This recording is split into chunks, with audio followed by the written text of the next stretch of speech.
Hello guys, welcome back to my YouTube channel. This side Rachna Patel. अगर आप मेरे YouTube channel पर नए हैं तो mainly law of attraction, manifestation, visualisation, affirmation, angel numbers, how to work on your self and spirituality related content बनाती हूँ। अगर आपको इन सब चीज़ों में इंटरेस्ट है तो मेरे चैनल को सब्सक्राइब कर सकते हैं। एंड अगर और जानना चाहते हैं इन सब चीज़ों के बारे में तो मैंने ऑलरेडी बहुत सारे वीडियोज़ बना दिए, आप जाके चेक इन कर सकते हैं।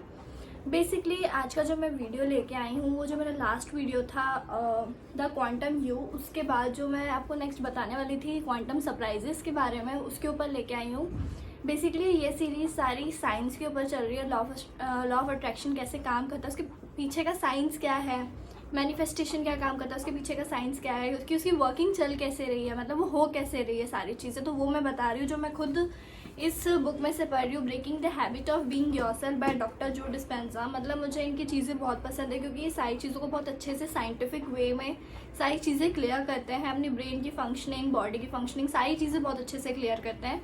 तो उससे जो मुझे जितनी चीज़ें समझ आ रही है, जो मुझे बहुत ज़्यादा हेल्पफुल लगती है लॉ ऑफ अट्रैक्शन में, मैनिफेस्टेशन में, कुछ भी मैनिफेस्ट करने में, क्योंकि ये सारी चीज़ें अपने माइंड से रिलेटेड है, तो बहुत ज़्यादा यूज़फुल है कि अपन को पता हो कि सब चीज़ों को यूज़ कैसे करना है, कहाँ पे कैसा इम्पैक्ट आने वाला है। तो वो वाली सारी चीज़ें मैं आपको बताती हूँ। तो बेसिकली आज का जो मेरा टॉपिक है वो मैंने इसी बुक में से दो टॉपिक बेसिकली निकाले आज, क्योंकि मैं जब पढ़ रही थी मुझे ये दो पैरा बहुत इंपॉर्टेंट लगे आपको भी बताने के लिए, ताकि आप भी इसमें से बहुत सारी चीज़ें अपनी लाइफ में लेके आ सके और कर सकें। तो why quantum outcome should come as a surprise, ये टॉपिक है आज का। मतलब कि मैंने आपको बताया था लास्ट वीडियो में कि क्वांटम फील्ड क्या होता है एंड क्वांटम फील्ड आपको सारी चीज़ें कैसे ला के दे सकती है, जो भी आप अपनी लाइफ में चाहते हैं, मैनिफेस्ट करना चाहते हैं, या जो भी चीज़ आपको अपनी लाइफ में चाहिए, या जो भी एक्सपीरियंसेस आप चाहते हो वो अपनी लाइफ में कैसे लेके आ सकते हो। मैंने लास्ट वीडियो में बताया था द क्वांटम यू में simply by thoughts and feelings आप क्वांटम फील्ड से कम्युनिकेट कर सकते हैं। एंड जो भी चीज़ें, जितनी भी पॉसिबिलिटीज़ वहाँ पे एग्जिस्ट करती है, उसको अपनी रियलिटी में लेके आ सकते हैं। ये सारी चीज़ों के ऊपर मैंने बात करा था, तो आप वो जाके वीडियो ज़रूर देख लेना। अगर आपको इस वीडियो में उसके बारे में इतनी ज़्यादा बात नहीं करूँगी, बट सिंपली उसमें क्वांटम फील्ड के बारे में मैंने बताया था, उससे कम्युनिकेट करने के बारे में बताया था, क्वांटम फील्ड क्या होती है, अपन क्वांटम कैसे हैं, फिर एटम वाली सारी चीज़ें, साइंस की सारी चीज़ें मैंने उसमें अच्छे से बताई थी, लॉ ऑफ अट्रैक्शन की वर्किंग बताई थी, तो वो जाके देख लेना। Now the next topic is why quantum outcome should come as a surprise. सबसे पहले तो इसका सिंपली मतलब ये है कि क्वांटम फील्ड से अपन जो भी अपनी लाइफ में लाना चाहते हो वो एक सरप्राइज़ की तरह क्यों आती है। सरप्राइज़ की तरह जब भी अपन कुछ भी चाहते हैं अपनी लाइफ में लेके आना चाहते हैं, तो वो हमेशा आपको एक सरप्राइज़ की तरह मिलेगी, एक शॉकिंग की तरह मिलेगी। वो सारी चीज़ें इसमें बताई है। Simply to change our reality, those outcomes that we attract to ourselves have to surprise even अब जो भी अपन क्वांटम फील्ड से लेके आने वाले हैं, वो जो भी आएगी, जैसे भी आएगी, वो आपको सरप्राइज कर देगी एंड वेरी शॉकिंग वे में आएगी कि आप खुद नहीं समझ पाएंगे कि मैनिफेस्ट कैसे हो गया। Now as in the way in which they come about, we should never be able to predict how a new creation will manifest। अब वो जैसे भी आएगी अपन मतलब उसे प्रिडिक्ट भी नहीं कर पाएंगे। अपन कोई बहुत सारी चीज़ें प्रिडिक्ट कर लेते हैं, राइट, कि ऐसा हो सकता है। मतलब अपन लॉ ऑफ अट्रैक्शन जब भी मैनिफेस्टेशन में कोई भी स्पेसिफिक चीज़ मैनिफेस्ट कर रहे होते हैं तो अपन थोड़ा सा अपना दिमाग लगाने लगते हैं कि यार ये चीज़ शायद तक यहाँ से आ सकती है, या फिर ये चीज़ शायद तक यहाँ से आ सकती है। लेकिन जब अपन क्वांटम फील्ड के बारे में जान जाते हैं, क्वांटम फील्ड की पॉसिबिलिटीज़ के बारे में जान जाते हैं, अपनी रियलिटी जानने लगते हैं, अपन कैसे कम्युनिकेट करने, ये चीज़ें समझने लग जाते हैं, तो अपन कभी भी प्रिडिक्ट नहीं कर सकते यार ये चीज़ यहाँ से आ सकती है। भले ही वो कोई सी भी चीज़ हो, ये चीज़ हो, कुछ भी हो, वो कहीं से भी आ सकता है। अपन प्रिडिक्ट भी नहीं कर सकते वो कहाँ से आएगा। बस we have to let go to the quantum field and वो आपको ला के देगा। Simply how an equation they match this manifestation should leave us with no doubt that. हाँ, अब अपन कोई भी चीज़ मैनिफेस्ट कर रहे हैं तो कभी कभार ऐसा होता है कि अपन छोटी छोटी मैनिफेस्टेशंस को बहुत हल्के में ले लेते हैं। लाइक अपन समझ लेते हैं कि कोइंसिडेंस हो सकता है, कोइंसिडेंस वाली चीज़ें अपन मान लेते हैं। जैसे कि अब अपन ने किसी के बारे में सोच रहे, कोई भी पर्सन के बारे में सोच रहे, उसका कॉल आ जाना या उसका घर पे आ जाना, तो अपन उसको बोलते हैं कि तू तो 100 साल जिएगा, तेरे बारे में याद करते। ये छोटी छोटी मैनिफेस्टेशन होती है जो अपने थॉट्स के कारण बहुत जल्दी कर लेते हैं, लेकिन अपन इसको एक कोइंसिडेंस या फिर ये वाली चीज़ों का नाम दे देते हैं। लेकिन जब अपन क्वांटम फील्ड के साथ कोई भी चीज़ मैनिफेस्ट कर रहे होते हैं, लॉ ऑफ अट्रैक्शन से कोई भी चीज़ें मैनिफेस्ट कर रहे होते हैं, तो उसमें अपन को कोई भी डाउट अपन के पास रहता ही नहीं है कि यार ये चीज़ गलती से आ गई या फिर ये कोइंसिडेंस हो सकता है। क्योंकि वो अपन जो चीज़, अगर स्पेसिफिक चीज़ मांग रहे हैं, अपन इतनी क्लैरिटी से वो चीज़ आपके पास आएगी, इतने अच्छे से आएगी कि आप उस पर डाउट नहीं कर पाओगे कि यार ये कोइंसिडेंस तो नहीं हो गया। सिंपली वो ये बोल रहा है कि this manifestation should leave us with no doubt that our consciousness made contact with the quantum field of intelligence, कि अपनी कॉन्शियसनेस ने क्वांटम फील्ड के साथ एक कम्युनिकेशन के साथ थॉट एंड फीलिंग्स के थ्रू उस चीज़ को मैनिफेस्ट कर लिया है। कोई भी डाउट नहीं रहता इस चीज़ में।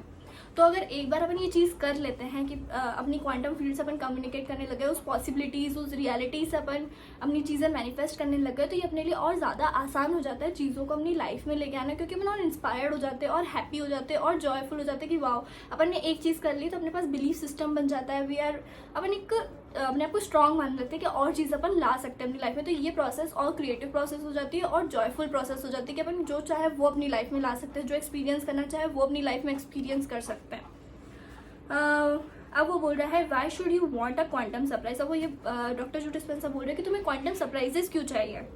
Simply upon law of attraction follow करते हैं। लॉ ऑफ अट्रैक्शन के बारे में मैंने आपको बताया, जिसको नहीं पता वो जाके जान ले। Law of attraction is nothing but attracting things are in life. जो चीज़ अपन चाहते हैं अपनी लाइफ में लाना, उसको अट्रैक्ट करना। नाउ मैं कहा थी why should you want a quantum surprise. हाँ, अब क्या होता है कि अपन चीज़ें प्रिडिक्ट करने लगते हैं। मैंने आपको अभी बताया कि अपन चीज़ें प्रिडिक्ट करने लगते हैं, तो इसमें कोई भी चीज़ नई नहीं है। किसी का कॉल आ जाना ये कोई नई बात नहीं है। मतलब ये चीज़ें जिसको अपन प्रिडिक्ट कर पा रहे हैं, यानी कि वो एक सिमिलर एक्सपीरियंस दे रही है, एक फेमिलियर एक्सपीरियंस दे रही है, कुछ भी उसमें नया नहीं है। तो ये इसलिए डॉक्टर जो डिस्पेंसर ये बोलते हैं कि जो चीज़ को आप प्रिडिक्ट कर पा रहे हो, जो चीज़ आपको लगता है कि आपके पास आ सकती है, तो उसको अपनी लाइफ में लेके आने में कोई मज़ा नहीं है। लेकिन अपन कोई चीज़ ऐसी सोचे जिसको अपन को लगता है कि यार ये चीज़ कैसे होगी, मतलब एक अननोन वाले फैक्टर में, यार ये हो पाएगा कि नहीं हो पाएगा, ये डाउट होता है वैसे, लेकिन एक अननोन वाला फैक्टर कि ये चीज़ को अपन कैसे लेके आ सकते हैं, उसमें वो बोलते हैं कि क्वांटम सरप्राइजेस देता है आपको। मतलब वो यही सिंपली बोलना चाह रहे हैं कि आप जो चीज़ को प्रिडिक्ट कर सकते हो, या जो आप रूटीन में है आपकी चीज़ें, छोटी छोटी चीज़ें आप मैनिफेस्ट करते हो, उसको करने में कोई मज़ा नहीं। कोई सी ऐसी चीज़ को मैनिफेस्ट करो जिससे आपका बिलीव बढ़े कि ये क्वांटम फील्ड अपन को ये चीज़ भी ला के दे सकती है। तो सिंपली वो ये लिखते हैं, if you can predict any event is nothing new. वो कुछ भी नया नहीं है। If you predicted the same you produce the same familiar experience. अगर आप सेम चीज़ें करोगे तो आपको सेम एक्सपीरियंसेस मिलेंगे। कुछ नई चीज़ें मैनिफेस्ट करो, कोई नई चीज़ें लेके आओ। अब in fact if you are trying to control how an outcome will occur you just went Newton. अब तुम लॉ ऑफ अट्रैक्शन फॉलो कर रहे हो, लेकिन उसमें थोड़ा सा अपना दिमाग लगा रहे हो कि यार ये चीज़ को यहाँ से ले आते हैं, या फिर इस चीज़ को यहाँ से ले कर लेते हैं, ये चीज़ को यहाँ से कर लेते हैं। तो ये एक तरीके से आप आउटकम को अपने हाथों में ले रहे हो। अपन आउटकम खुद प्रोड्यूस करने की कोशिश कर रहे हैं। इसको न्यूटन्स फिजिक्स भी कहा जाता है, जिसे कहा जाता है कॉज एंड इफेक्ट। जब अपन अपना एक्सटर्नल इन्वायरमेंट अपने इंटरनल इन्वायरमेंट पे मेनली वर्क कर रहा है, तो इसे सिंपली कहा जाता है कॉज एंड इफेक्ट। अगर अपना इंटरनल इन्वायरमेंट जब आउटर इन्वायरमेंट को वो करने लगेगा, इफेक्ट डालने लगेगा, उसे कहा जाएगा कॉजिंग एंड इफेक्ट। वो सिंपली ये बोलते हैं कि अगर बाहर की चीज़ों को अपन करने की कोशिश कर रहे हैं एंड फिर अपने अंदर इनर चेंजेस आ रहे हैं, तो कोई मतलब का नहीं है। बट अगर अपन अंदर वो चेंजेस करके बाहर उस चीज़ों को देख पा रहे हैं, तो ये होता है कॉजिंग एंड इफेक्ट। तो हमेशा अपन को कॉजिंग एंड इफेक्ट करना है। सिंपली क्वांटम को पूरा लेट गो करना है, सरेंडर करना है, उसे उसके ऊपर छोड़ देना है। अपना जितना फेथ है उसके ऊपर छोड़ देना है। उसे जहाँ से लाके देना वो वहाँ से लाके दे, अपना दिमाग नहीं लगाना है। हाँ, बोला जाता है कि अपनी पॉसिबिलिटीज़ के लिए देखते रहो कहाँ से वो चीज़ें आ सकती है। बट क्वांटम फील्ड के साथ जब आप काम कर रहे हो, क्वांटम फील्ड में सब चीज़ें एग्जिस्ट करती है, सारी पॉसिबिलिटीज़ एग्जिस्ट करती है। जब आप उसके साथ काम कर रहे हो तो थोड़ी देर के लिए क्वांटम फील्ड को मौका दो कि वो आपको सरप्राइज कर सके कि यार ये चीज़ यहाँ से भी आ सकती है। थोड़ा सा उस पर ट्रस्ट करो, फेथ करो, लेट गो करो, सरेंडर करो, हैप्पी रहो। हैप्पी रहना बहुत ज़रूरी है। हर एक मैनिफेस्टेशन में जितना हैप्पी रहोगे उतनी चीज़ें जल्दी मैनिफेस्ट होती है लाइफ में। तो क्वांटम फील्ड को सारी चीज़ों की पॉसिबिलिटीज़ की थोड़ी सी उसे स्पेस दो, उसे करने दो चीज़ें। आप खुद देख के हैरान हो जाओगे कि आपको कैसे दे रहा है। इसलिए इसका टॉपिक था क्वांटम सरप्राइजेज यू, कि आप थोड़ा सा उस पर ट्रस्ट करो, उस पर फेथ करो, उसे छोड़ दो कि हाँ अब तुम करो। मेरे को जो मांगना था अपने फीलिंग, थॉट्स, अपनी सारी चीज़ें करते रहो। जो मैंने पहले बताया था कि कम्युनिकेट कैसे करना है क्वांटम फील्ड के साथ, थॉट एंड फीलिंग्स के साथ। थॉट एंड फीलिंग्स के साथ अच्छे इंटेंशन, प्योर फीलिंग्स एंड जो आपको चाहिए एकदम क्लैरिटी, ये सब चीज़ें रखो। देन लेट गो कर दो, चीज़ों को अपने तरीके से अनफोल्ड होने दो। सिंपली इस पूरे टॉपिक में मैंने यही बोला। और यही वो बोलते हैं कि यही सबसे बड़ा हडल होता है ह्यूमंस के लिए, जस्ट बिकॉज वो हमेशा फ्यूचर रियलिटी को अपने तरीके से करना चाहते हैं। वो अपने तरीके से चीज़ों को क्रिएट करना चाहते हैं। This is the biggest hurdle for most to overcome, because we human beings always want to control a future reality. अपन फ्यूचर रियलिटी को कंट्रोल करने की कोशिश करते हैं, लेकिन अपन को अपनी चीज़ें थोड़ी सी क्वांटम फील्ड को देनी पड़ेगी कि वो खुद क्रिएट करे। ये था पहला टॉपिक कि क्वांटम आपको surprises they. Now the second one, quantum creating. अब क्वांटम क्रिएटिंग क्या होता है? Giving thanks before receiving an outcome. Gratitude वाली चीज़ है जो मैं आपको हमेशा बताती हूँ कि ग्रैटिट्यूड करना बहुत इंपॉर्टेंट है। जितना ग्रैटिट्यूड करते हैं उतनी चीज़ें और आती है, और इसलिए नहीं करना है कि और आए, एक प्योर नेचर, एक प्योर वाइब्रेशन, क्योंकि यूनिवर्स सिर्फ वाइब्रेशन की भाषा समझता है। अगर आप नकली भी करोगे तो कोई मतलब का नहीं है। प्योर दिल से निकलनी चाहिए कि आप जिसके लिए ग्रेटफुल हो वो चीज़ों के लिए। I just talk about aligning your thoughts and feelings to produce the result we want, yet in the process letting go of the details surrounding how the event will। हाँ, वो यही बोल रहा है कि सब चीज़ें क्वांटम फील्ड पे छोड़ दो। That's a leap faith. अपन को फेथ रखना पड़ेगा, विश्वास करना पड़ेगा क्वांटम फील्ड पे कि वो आपको लाके देगी। And it is necessary if we are to exchange a life of human predictable outcome for job. हाँ, ठीक है। नाउ अब वो बोलते हैं कि आप किन सर्कमस्टांसेस में ग्रेटफुल होते हो, मतलब आप किन किन चीज़ों के लिए ग्रेटफुल होते हो। जॉब के लिए ग्रेटफुल होते हो, फैमिली के लिए, घर के लिए, सब चीज़ों के लिए ग्रेटफुल होते हो। यानी कि आप उन चीज़ों के लिए ग्रेटफुल होते हो जो आपके पास ऑलरेडी है, राइट।